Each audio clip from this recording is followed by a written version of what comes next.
പ്രിയ സുഹൃത്തുക്കളെ, ഞാൻ ഇന്നൊരു പുതിയ വീഡിയോ ആയിട്ടാണ് നിങ്ങളുടെ മുന്നിലേക്ക് വന്നിരിക്കുന്നത്. വീഡിയോ എന്ന് പറഞ്ഞു കഴിഞ്ഞാൽ നമ്മുടെ വീടിനെ നമുക്ക് എങ്ങനെ മനോഹരമാക്കി എടുക്കാമെന്നുള്ള ഒരു വീഡിയോ ആണ് ഞാൻ ഇന്നിവിടെ ചെയ്യുന്നത്. വീഡിയോയിലേക്ക് കിടക്കുന്നതിന് പ്രിയ സുഹൃത്തുക്കളെ, ദയവായി നിങ്ങൾ എൻ്റെ ചാനൽ ഒന്ന് സബ്സ്ക്രൈബ് ചെയ്യുക, ലൈക്ക് ചെയ്യുക, കമന്റ് ചെയ്യുക, പരമാവധി ആൾക്കാരിലേക്ക് ഒന്ന് ഷെയർ ചെയ്യുക. നിങ്ങളെ സപ്പോർട്ടാണ് എൻ്റെ വിജയം.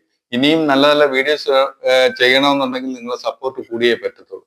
അപ്പോൾ നമുക്ക് വീഡിയോയിലേക്ക് കിടക്കാം. വീഡിയോയിലേക്ക് കിടക്കുന്നതിന് മുന്നായിട്ട് നമ്മൾ പറഞ്ഞു കഴിഞ്ഞാൽ പുറമേ ഉള്ള അടുക്കും ചിട്ടയാണ് ഞാൻ ആദ്യം പറഞ്ഞു വരുന്നത്. പുറമേല് നമ്മൾ മിറ്റങ്ങളും നമ്മളെ കാർ പോർച്ചുകളും ഒക്കെ നമ്മൾ ഡെയിലി ക്ലീൻ ആക്കി ഇടണം. അതുപോലെ തന്നെ നമ്മൾക്ക് വേണ്ടാത്ത പോച്ചകള് മറ്റുള്ള കാര്യങ്ങളെല്ലാം നമ്മൾ പറിച്ചു കളയണം. അതുപോലെ തന്നെ നമ്മൾ നല്ല നല്ല ചെടികൾ നല്ല നല്ല രീതിയിൽ ഡെക്കറേഷൻ ചെയ്ത് നമുക്ക് മിറ്റം നമുക്ക് സെറ്റ് ചെയ്തെടുക്കാം നല്ല രീതിയിൽ. പുറമേ നിന്ന് നോക്കുമ്പോൾ അത് ഭംഗിയായിട്ട് തോന്നും. അതുപോലെ തന്നെ നമ്മൾ അകത്ത് ഉള്ള കാര്യങ്ങൾ പറഞ്ഞു കഴിഞ്ഞാൽ ഏറ്റവും വൃത്തിയായിട്ട് നമ്മൾ സൂക്ഷിക്കേണ്ട ഒരു ഭാഗമാണ് നമ്മളെ കിച്ചൺ എന്ന് പറയുന്നത്. കിച്ചണിൽ നമ്മൾ വീട്ടമ്മമാരാണ് ഏറ്റവും കൂടുതൽ അത് കൈകാര്യം ചെയ്യുന്നത്. ആ കിച്ചണിൽ നമ്മൾ ഉപയോഗിക്കുന്ന പാത്രങ്ങൾ അപ്പോഴപ്പോഴും തന്നെ നമ്മൾ കഴുകി വൃത്തിയായി സൂക്ഷിച്ച് അടുക്കും ചിട്ടയായിട്ട് വെക്കുക. നമ്മൾ പൊടി ഐറ്റങ്ങളുള്ള കാര്യങ്ങൾ നമ്മൾ ഒരു എടുത്ത് വെക്കുന്ന കാര്യം അത് നമ്മൾ ഉപയോഗിച്ചതിന് ശേഷം അതാത് സ്ഥലത്ത് തന്നെ നമ്മൾ കൊണ്ട് വെക്കുക. അങ്ങനെ ഒരു അടുക്കും ചിട്ടയും നമ്മൾ കൊണ്ടുവരിക. പിന്നെ നമ്മൾ പാചകം ചെയ്തതിന് ശേഷം കുറെ വേസ്റ്റുകൾ നമ്മൾ അടുക്കളയിൽ കാണും. ആ വേസ്റ്റുകളെല്ലാം പിന്നീടാവട്ടെന്നും പറഞ്ഞു വെക്കരുത്.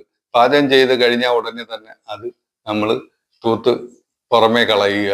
ഇതൊക്കെയാണ് ഒരു അടുക്കളയിൽ അടുക്കും ചിട്ടയും. പിന്നെ നമ്മളെ വീടിനകത്തുള്ള ഭാഗങ്ങൾ എന്ന് പറയുമ്പോഴത്തേക്ക് നമ്മൾ 2 നേരം മാക്സിമം ഒക്കുന്നുണ്ടെങ്കിൽ ഡെയിലി 2 നേരം നമ്മൾ തൂത്ത് വൃത്തിയാക്കുക. ജനലുകള്, മറ്റുള്ള അലമാര, കട്ടിലിന്റെ കീഴ്, സെറ്റിയുടെ കീഴ് ഇതെല്ലാം നമ്മൾ തൂത്ത് വൃത്തിയാക്കി മാറാലെ എല്ലാം അടിച്ച് 2 നേരം കളയുകയാണെന്നുണ്ടെങ്കിൽ ആ വീട് സുന്ദരമോ.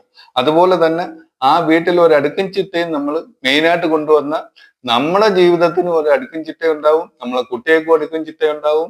എല്ലാം ജീവിതവും നല്ല രീതിയിൽ പോവുകയും ചെയ്യും. ഇത്രയും കാര്യങ്ങളാണ് ഇന്നിപ്പോൾ ഞാൻ എൻ്റെ വീഡിയോയിലൂടെ പറയുന്നത്. ഇതിന്റെ ഡീറ്റെയിൽ ആയിട്ടുള്ള വീഡിയോ ഞാൻ പിന്നീട് ചെയ്യുന്നതായിരിക്കും. ഇപ്പൊ ഇത്രയും പറഞ്ഞുകൊണ്ട് നമുക്ക് നിർത്താം. Bye bye.